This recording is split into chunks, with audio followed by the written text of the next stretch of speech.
नमस्कार, मी निरंजन. इजी न्यूजमध्ये आपल्या सर्वांचं मनःपूर्वक स्वागत. भारतामध्ये सध्या बहुतांश घरांमध्ये म्हणजे 60-70% कुटुंबांमध्ये बायका त्यांच्या त्यांच्या नवऱ्यांशी भांडणं करत आहेत. कारण त्या प्रत्येक गृहिणीच्या आयुष्यात एका परस्त्रीचा समावेश झालेला आहे आणि ती परस्त्री तिच्या नवऱ्याचं उत्पन्न दर महिन्याला त्याच्या उत्पन्नामधला मोठा वाटा ही घेऊन टाकते.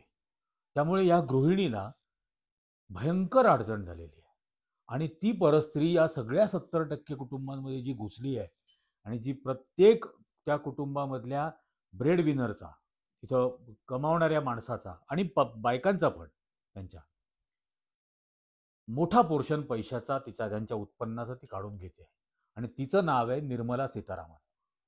आता बरेच जण तिला वेगवेगळी नावं ठेवतात, बऱ्याच गोष्टींना नावं बदलली. म्हणजे आता जीएसटीला लोक म्हणायला लागले की गुड्स अँड सीतारामन टॅक्स, किंवा निर्मला सीतारामनला सुद्धा आता मदर टॅक्सेसा असं म्हणायला लागलेत.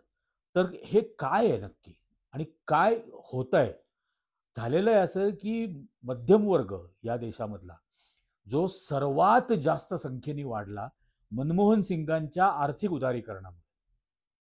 मनमोहन सिंगांनी या देशामध्ये 91 साली आर्थिक उदारीकरण आणण्याला सुरुवात केली आणि त्यानंतर 2014 पर्यंत या मध्यम वर्गाची प्रचंड भरभराट देशभरामध्ये झाली आणि तो मध्यम वर्ग नंतर कृतज्ञ झाला. 2014 नंतर त्याला फार काहीतरी धर्म आणि राष्ट्रवाद वगैरे काहीतरी 2 गांजा त्याला खाऊ घातला आणि त्या नशेमध्ये तो गेला. 14 नंतर काय झालं? तर 14 नंतर असं झालं की आज भारतातला मध्यम वर्ग हा भारतातल्या उद्योगपतींपेक्षाही जास्त टॅक्स भरतो, उद्योगपतींपेक्षाही जास्त. आणि आतापर्यंत आपण जसं बोलत आलो की या सगळ्या गोष्टी या आधार म्हणजे पुराव्यासह या सांगतोय. आता बघा, साधारण भारतामध्ये 2.6%, 2.4% वगैरे लोक एकूण लोकसंख्येच्या हे इन्कम टॅक्स भरतात, बरोबर. पण तो कसा भरला जातो आणि ते कोण भरतं? हे बघा, 0 ते 3 लाख उत्पन्न असलेला हा 0% इन्कम टॅक्स भरतो. 3 ते 6 लाख 5%, 6 ते 9 लाख 10%, 9 ते 12 लाख 15%, 12 ते 15 लाख 20%. म्हणजे 15 लाखापर्यंत उत्पन्न असलेला जर का आपण मध्यम वर्ग आहे असं जर म्हटलं तर तो भरतो एकूण 20 अधिक 15 अधिक 10 अधिक 5, म्हणजे तो 50% इन्कम टॅक्स, एकूण जमा होणाऱ्या इन्कम टॅक्सच्या 50% इन्कम टॅक्स हा मध्यम वर्ग भरतो. या व्यतिरिक्त सुद्धा, म्हणजे या व्यतिरिक्त आपण जे म्हणतो की मी जे म्हणतोय की या देशातल्या कॉर्पोरेटपेक्षा जास्त टॅक्स साधा मध्यमवर्गीय माणूस देतो, याचा पण डेटा आहे. आता तो काय सांगतो की 2019 पर्यंत या देशामध्ये जो कॉर्पोरेट टॅक्स गोळा केला जात होता तो होता 5,56,876 कोटी आणि या देशातला इन्कम टॅक्स हा जो मध्यम वर्ग भरतो तो त्यापेक्षा कमी होता, 4,92,654. म्हणजे साधारण 64,000 कोटी रुपये कॉर्पोरेट्स हे मध्यम वर्गापेक्षा जास्त टॅक्स भरत होते याच्यातला 2019 साली. आज काय परिस्थिती आहे? आज अशी परिस्थिती आहे की आता मध्यमवर्गीय माणूस, इन्कम टॅक्स पेयर, हा एकूण इन्कम टॅक्स भरतोय 11,56,000 कोटीचा, 11,56,000 कोटी. आणि हे सगळे धनदानगे उद्योगपती हे आता एकूण टॅक्स भरतायत 10,42,000. म्हणजे एका बाजूला 64,000 कोटी रुपये ते 5 वर्षापूर्वी सामान्य मध्यम वर्गीयापेक्षा जास्त भरत होते, 64,000 कोटी रुपये. आता ते 1,10,000 कोटी रुपये कमी भरतायत. या कालावधीमध्ये कॉर्पोरेट्सच्या प्रॉफिटमध्ये वाढ झालेली आहे 3 पट. या कालावधीत 3 पट त्यांचे प्रॉफिट वाढलेले आहेत. पण मी जे म्हणतोय, प्रचंड मोठी ही जी टॅक्स बर्डन हे मध्यम वर्ग भरतोय, याच्या दुसऱ्या बाजूला काय दिसतंय की या मध्यम वर्गाचे पगार त्या प्रमाणात वाढलेत का या 5 वर्षांमध्ये? म्हणजे तेवढे जर वाढत असले तर आपण समजू शकतो की हा काय हरकत नाही ते इन्कम टॅक्स भरायला. आता हा CAGR डेटा आहे. हा काय सांगतो की आत्तापर्यंत म्हणजे सॅलरीज मध्ये झालेली वाढ किती आहे, तर हे वेगवेगळ्या क्षेत्रांमधलं हे दिलेलं आहे. समजा FMCG असेल, म्हणजे जे कंझ्युमर गुड्स आहेत, त्याच्यामधल्या एम्प्लॉईजची सॅलरी किती वाढली, तर 5 वर्षामध्ये त्यांचा पगार वाढला 0.8%. 0.8%. त्याच्यानंतर आय टी इंडस्ट्री फार बूम बीम सगळं म्हटलं जातं. हे सगळे दिवटे जे नारायण मूर्ती बिर्ती आहेत ते कोणी सांगतं आठवड्यातून 6 दिवस 7 दिवस काम करा. तो एक कोण येडा LNT वाला तो बोलला की रविवारी सुद्धा काम करायला हरकत काय आहे. आता IT इंडस्ट्रीमध्ये सॅलरी हाईक झालेली आहे 5 वर्षात 4%. तो LNTचा दिवटा जे काल सांगत होता की मी रविवारी सुद्धा काम करतो आणि बायकोचं तोंड बघण्याची काय गरज आहे दिवसभर, म्हणून मी रविवारी सुद्धा काम करतो, त्याचा पगार होता गेल्या वर्षीचा 51 कोटी रुपये. 51 कोटी रुपये त्यांनी पगार घेतला होता. आणि IT सेक्टरमधल्या बाकीच्यांचे पगार कितीने वाढलेत? 5.4%. लॉजिस्टिक्स या क्षेत्रामध्ये जे सर्व्हिस प्रोव्हिजन मध्ये येतं त्यांचे पगार कितीने वाढलेत? 4.2%. आणि रिटेल इंडस्ट्रीमधला लोकांचा पगार वाढलेला आहे 3.7%. 5 वर्षामध्ये पगारामध्ये झालेली वाढ ही 3% ते 5% आहे. आणि काही क्षेत्रांमध्ये तर 0.8%, 2.8% इतकी कमी आहे. म्हणजे जे आधी म्हणत होतो की कशा पद्धतीने यांच्याकडून टॅक्स काढून घेतला जातोय. आता फूड इन्फ्लेशन, आपण जे अन्नधान्य भाजीपाला विकत घेतो त्याच्यामधला महागाईचा दर हा गेल्या 57 महिन्यातला सर्वाधिक आहे. सर्वाधिक. त्याच्यानंतर एज्युकेशन, आता याच्यात तर आपण काही अपरिहार्य आहे, मुलांना शिकवणं अपरिहार्य खर्चामधलं आहे ना. Education inflation is twice the normal inflation rate. दुप्पट झालेला आहे आणि ते आता 12%वर आहे. म्हणजे नॉर्मल इन्फ्लेशन रेट सरकार अनेक प्रकारे लपवून दबवून सांगते 6%वरती आहे.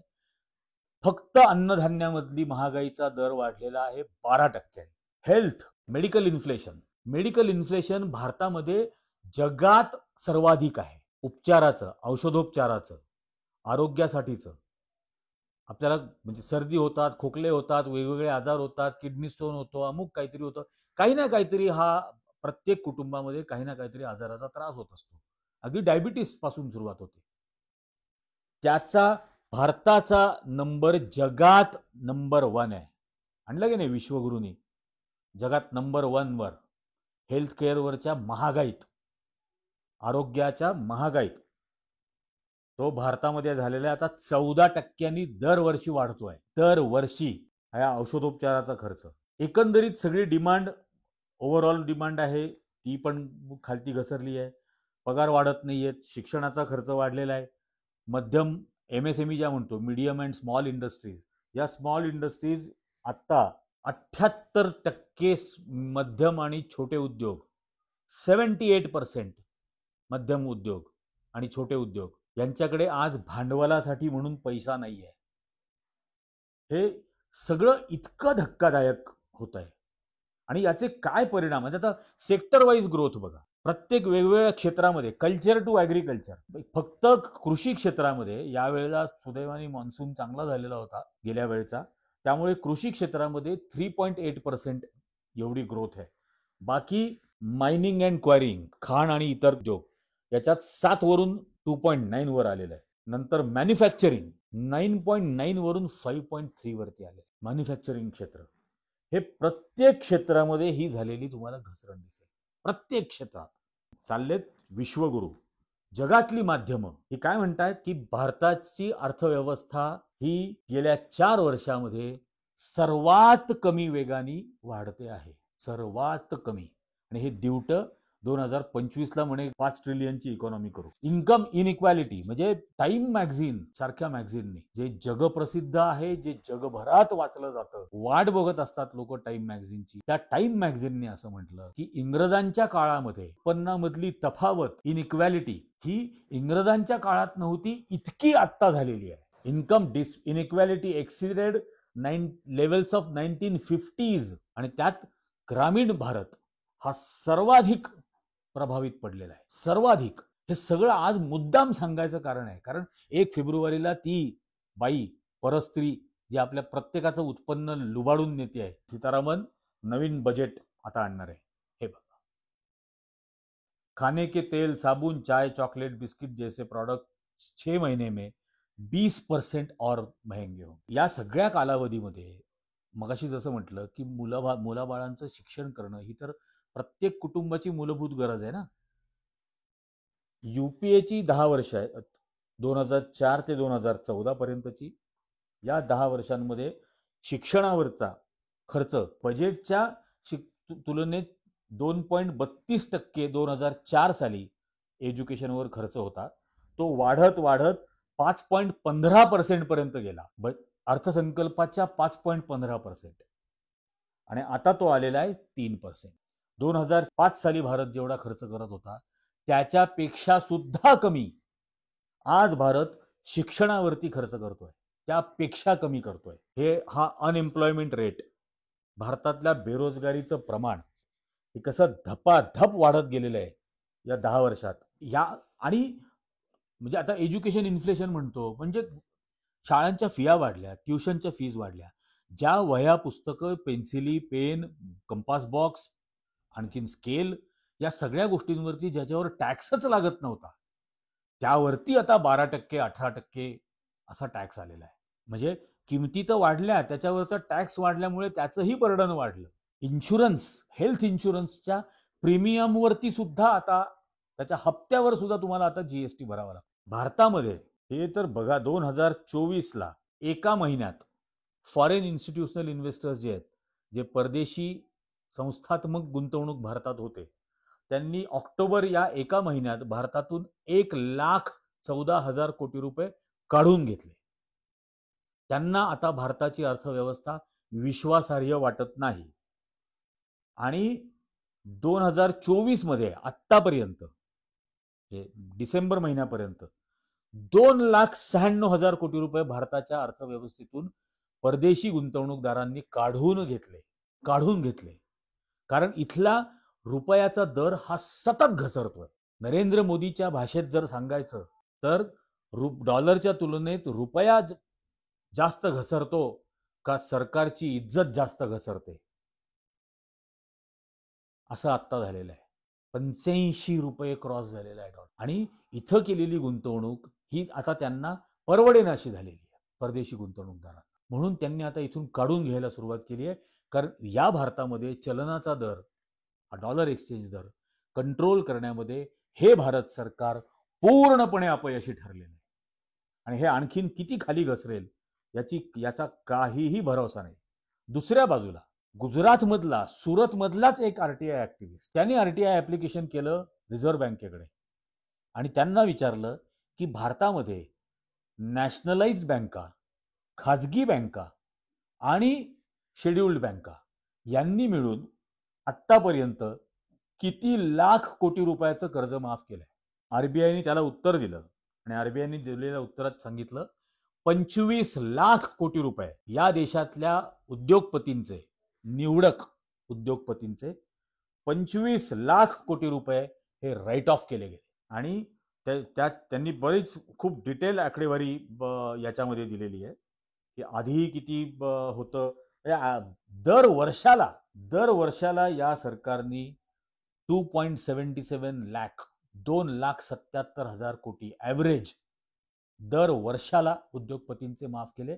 आतापर्यंत या 11 वर्षात 25 लाख कोटी रुपये माफ करून झाले. पावणे 11 वर्षात 25 लाख. आपण बाहेर जे आकडे वाचत असतो, ऐकत असतो की 10 लाख कोटी माफ केले, 12 लाख कोटी माफ केले, ते राष्ट्रीयकृत बँका. याच्या व्यतिरिक्त सुद्धा बँका आहेत ना, प्रायव्हेट बँका आहेत, शेड्युल्ड बँका आहेत. हे RBI सांगते आहे 25 लाख कोटी रुपये या नरेंद्र मोदीच्या सरकारनी आणि या निर्मला सीतारामनच्या अर्थ खात्याने माफ केले उद्योगपतींचे. आणि आता हे माफ केले म्हणजे हे आणले कुठून? तुमच्याच माझ्या पैशातून ना. मग ते पैसे काढून कसे घ्यायचे? ते मग वेगवेगळ्या प्रकारचे टॅक्स लावून. याच्यात. आणि मग ते सगळ्या सगळ्या प्रकारचे जे टॅक्स लावले आपल्यावरती, मग ते जसं म्हणतो ना, हे हे काय मुद्दाम कार्टून आहे, पण अगदी योग्य आहे ना. चटऱ्या पटऱ्याची ट्रेडिशनल अंडरपॅन्ट घातली तर 5% जीएसटी, आणखीन त्याच्या पुढची घातली त्या 18%, फ्रेंचीज घातल्या 28% जीएसटी, आणि आर एस एसची खाकी चड्डी जर घातली तर 0%. हे केलंय की नाही? साध्या पॉपकॉर्नवर, चॉकलेट पॉपकॉर्नवर 18%. तुमच्या 10 वर्षात जुनी घेतलेलं वाहन आता चालवणं परवडत नाही म्हणून विकायला निघाले, तर त्या मार्जिनवर 10 लाखाची गाडी 1 लाखाला विकत घेतली तर मधल्या 9 लाखावरती तुम्हाला 18% जीएसटी भरायचा. म्हणजे विकायची 1 लाखाला आणि सरकारला टॅक्स द्यायचा 1,72,000. हे असं दिवाळखोर सरकार आहे. आणि हे सगळं होत असताना नरेंद्र मोदी स्वतःसाठी दिल्लीमध्ये 700-800 कोटी रुपयाचं घर बांधतोय. आणि त्या 700-800 कोटी रुपयाच्या घरामध्ये काही 100 कोटी रुपयाचे गालीचे, अलिशान, काही 100 कोटी रुपयाची झुमरं, याच्या व्यतिरिक्त हे बांधकामाचा खर्च सांगितला 700 कोटी. कारण त्या नरेंद्र मोदीच्या नवीन बनणाऱ्या बंगल्यामधून भुयारं असतील, एक भुयार राष्ट्रपती भवनला जाणारं, एक भुयार पार्लमेंटला जाणारं. कारण या डरपोक नरेंद्र मोदीला भीती वाटेल लोकांसमोरून उघड्यावरून जाण्याची. तो इतकं डरपोक आहे, म्हणजे अनेक शब्द आहेत डरपोकला पॅरलल मराठीमध्ये, ते बोलू शकत नाहीत, पण इतका डरपोक आहे की एका फ्लायओव्हरवरती पोहोचला आणि फ्लायओव्हरच्या पलीकडे शेतकरी आंदोलन करताना दिसले 15-20 जण. ते हे घाबरट पळून आलं एअरपोर्टवरती तिथून, आणि पंजाबच्या मुख्यमंत्र्याला म्हणे निरोप कळवा की मैं सलामत वापस आ गया. इतकं डरपोक आहे हे. आणि म्हणून हे भुयारं बनवत आहे. 2014 पर्यंत मी व्हायरल केलेले आहेत व्हिडिओज. अमुक देशाचा पंतप्रधान सायकलवरती येतो, अमुक देशाची पंतप्रधान अँजेला मार्केल, जर्मनीची चान्सलर, ही रिटायरमेंट नंतर कशी छोट्याशा फ्लॅटमध्ये राहायला निघून गेली. 10-15 वर्ष ती पण होती जर्मनीची चान्सलर. त्यांच्या साधेपणाच्या गोष्टी आम्ही व्हायरल करायचो. आम्ही आमचे मनमोहन सिंग त्यांच्या मारुती 800 मध्ये पार्लमेंटला जायचे हे सांगितलं नाही. आम्ही आमचे मनमोहन सिंग त्या सगळ्या 91 ते 2024 पर्यंतच्या काळात 1 रुपया फक्त वेतन घ्यायचे. 1 रुपया, अर्थमंत्री असल्यापासून पंतप्रधान आणि नंतर सुद्धा. आणि हे दिवटं आता हजारो कोटी रुपयाचं घर बांधणार, शेकडो कोटी रुपयाची झुमरन गालीचे लावणार, आणि भुयारातून जाणार पार्लमेंटला, भुयारातून जाणार राष्ट्रपती भवनला. भुयारच बनवेल हा एखादं आणखीन तिथं एखाद्या अज्ञात एअरपोर्टवरती नेणारं, जे एक दिवशी याला झोला उठाकर भागने में कामयाब करेगा. ही वाट लावलेली आहे या देशातल्या मध्यम वर्गाची. आणि दुसऱ्या बाजूला काय होत आहे? भारताचं नागरिकत्व सोडून लोक चाललेत. हे बघा, 14 साली 1,29,489 जणांनी भारताचं नागरिकत्व सोडलं. आणि हे सोडलं म्हणजे कसं की अमेरिकेसारख्या देशांमध्ये $1 मिलियन जर दिले तर परमनंट तुम्हाला ग्रीन कार्ड मिळतं आणि नंतर तुमची सिटिझनशिप बदलण्याची प्रोसेस सुरू होऊ शकते. $1 मिलियन देऊन 2014 साली 1,29,000 लोकांनी हा देश सोडला, नागरिकत्व सोडलं. आणि हे दरवर्षी 1,29,000, 1,31,000, 2016 1,41,000, 2017 1,33,000, 2018 1,34,000, 2019 1,44,000, 2020 85,000, कारण कोविड आला होता. तरीही 85,000 जणांनी नागरिकत्व सोडलं. परदेशात जाऊ शकत नव्हते, विमानं बंद होती. 2021 1,63,000, 2022 2,52,000, आणि आता 2023 2,16,000. एवढ्या लोकांनी या देशाचं नागरिकत्व, 15-16 लाखापेक्षा जास्त लोकांनी या देशाचं नागरिकत्व गेल्या 10 वर्षात सोडलंय. आणि हे दिवटं म्हणताय आणि याचे मूर्ख अंधभक्त म्हणतायत डंका बजरा आहे भारत का. ही वेळ आलेली आहे. आणि यात फक्त हे नाही आहेत, याच्यामध्ये या देशाच्या संपत्तीवरती दरोडा घालणारा गौतम अदानी यांनी त्याची कॉर्पोरेट ऑफिस सिंगापूरला शिफ्ट केलंय आणि त्याचा सख्खा भाऊ विनोद अदानी यांनी या देशाचं नागरिकत्व सोडलंय आणि हा हरामखोर इथं दरोडे घालतो, इथल्या संपत्तीवर इथल्या लोकांना फसवतो, हा अमेरिकेतल्या नागरिकांचे पैसे चा भ्रष्टाचार करतो. आणि याच्याबद्दल ज्यावेळेला हिंडेनबर्ग पासून अनेक जण रिपोर्ट देतात, ICIJ देतं, इंटरनॅशनल कन्सोर्शियम ऑफ इन्व्हेस्टिगेटिव्ह जर्नलिस्ट, तर या दरोडेखोराबद्दल हे भाजपचे संघाची लोक म्हणतात की भारताला बदनाम करणारे, भारताला बदनाम करण्याचं कसलं कट, याच्या दिवट्या भावानी भारताचं नागरिकत्व सोडलं ना.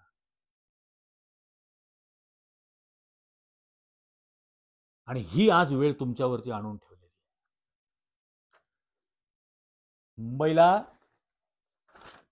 त्या मुकेश अंबानीच्या रिलायन्सला 5,800 एकर जमीन 2200 कोटी रुपयात दिली. त्या दिवशी मी खालती आकडेमोड केली होती पण ती बोलायची राहून गेली. याचा अर्थ रेट काय लावला जमिनीचा? 5,800 एकर जमीन 97 रुपये स्क्वेअर फूट या रेटने दिली.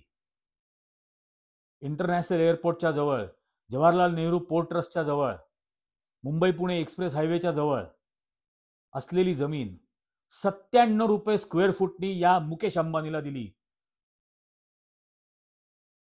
ही लूट चालू आहे, हा दरोडा घातला जातोय तुमच्या संपत्तीवरती. आणि हे सगळं जे त्यांचं 25-25 लाखाचं कर्ज माफ केलं जातंय, याची रिकव्हरी कुठून करणार? मग ती तुमच्याच पाकिटातून करणार, तुमचीच वाटमारी केली जाणार, तुमचाच पैसा लुबाडून यांच्या तुंबड्या भरण्यासाठी म्हणून वापरला जाणार. आणि तुम्हाला काय देणार? 2017-18 साली काहीतरी बोलला होता की 80 कोटी रोजगार निर्माण करू, 80 कोटींना. आता म्हणतो 80 कोटी लोकांना धान्य देऊ मोफत. तुम्हाला मोफत धान्य मिळेल, तुमच्या बायकांना महिन्याला 1500 रुपये मिळतील. भिकेला लावेल हा. पोरांना अशिक्षित आणि अडाणी ठेवायला लागेल, एक नंबरचा अडाणी ठेवायला लागेल. कारण एक अत्यंत अडाणचोट पंतप्रधान आपल्याला मिळालेला आहे, जो अभिमानाने सांगतो की त्याच्या आयुष्यातली 35 वर्ष त्यांनी भिका मागितल्या, ज्याने आयुष्यभर भीक मागून स्वतःचं पोट भरलं, कधीही जबाबदारी घेऊन स्वकष्टाने स्वतःच्या मेहनतीने स्वतःचंही पोट भरलं नाही. आई वडील बायको यांचं पोट भरणं तर दूरची गोष्ट, त्यांनी कायम दुसऱ्याकडूनच स्वतःचं पोट भरण्यासाठी सुद्धा काढून घेतलं. तो तुमची पोट भरू देणार नाही, त्याला कळणारच नाही रोजगार निर्माण करण्याचं महत्व. आणि इन्कम टॅक्स कमी करून लोकांमध्ये कन्झम्पशन वाढवणं हा मार्ग नाही आहे. लोकांचं इन्कम वाढलं पाहिजे, जास्तीत जास्त लोकांना रोजगार मिळाला पाहिजे, तर कन्झम्पशन वाढेल, तर GDP मध्ये ग्रोथ होईल. ते होत नाहीये म्हणून GDP खालती आलाय. हे कितपत शांतपणाने, मी तर विनंती करेन, हा व्हिडिओ 2दा-3दा टप्प्याटप्प्याने ऐका, समजून घ्या नीट. प्रत्येक गोष्टीचा पुरावा दाखवलाय, कळकळीने सांगतोय. हा भिकेला लावेल आपल्याला. हे होऊ द्यायचं नसेल तर कृपा करून हे सगळं समजून घ्या. आणि जितक्यांना ही व्हिडिओची लिंक शेअर करता येईल, ज्यांना शहाणं करता येईल, त्या सर्वांना लिंक शेअर करा, त्या सर्वांना हे चॅनल सबस्क्राईब करायला सांगा. अगदी कळकळीने सांगतोय. जास्तीत जास्त जणांनी हे व्हिडिओ लाईक करा. हे जागं करण्यासाठी आहे. तुम्हाला, तुमच्या सर्व मित्रपरिवाराला, कुटुंबियांना, नातेवाईकांना, या देशाला ही फक्त धडपड तेवढ्यासाठी आहे. म्हणून जास्तीत जास्त याचा प्रसार आणि प्रभाव वाढला पाहिजे, म्हणून ही विनंती करतोय. धन्यवाद. आजच्या भागात इतकंच.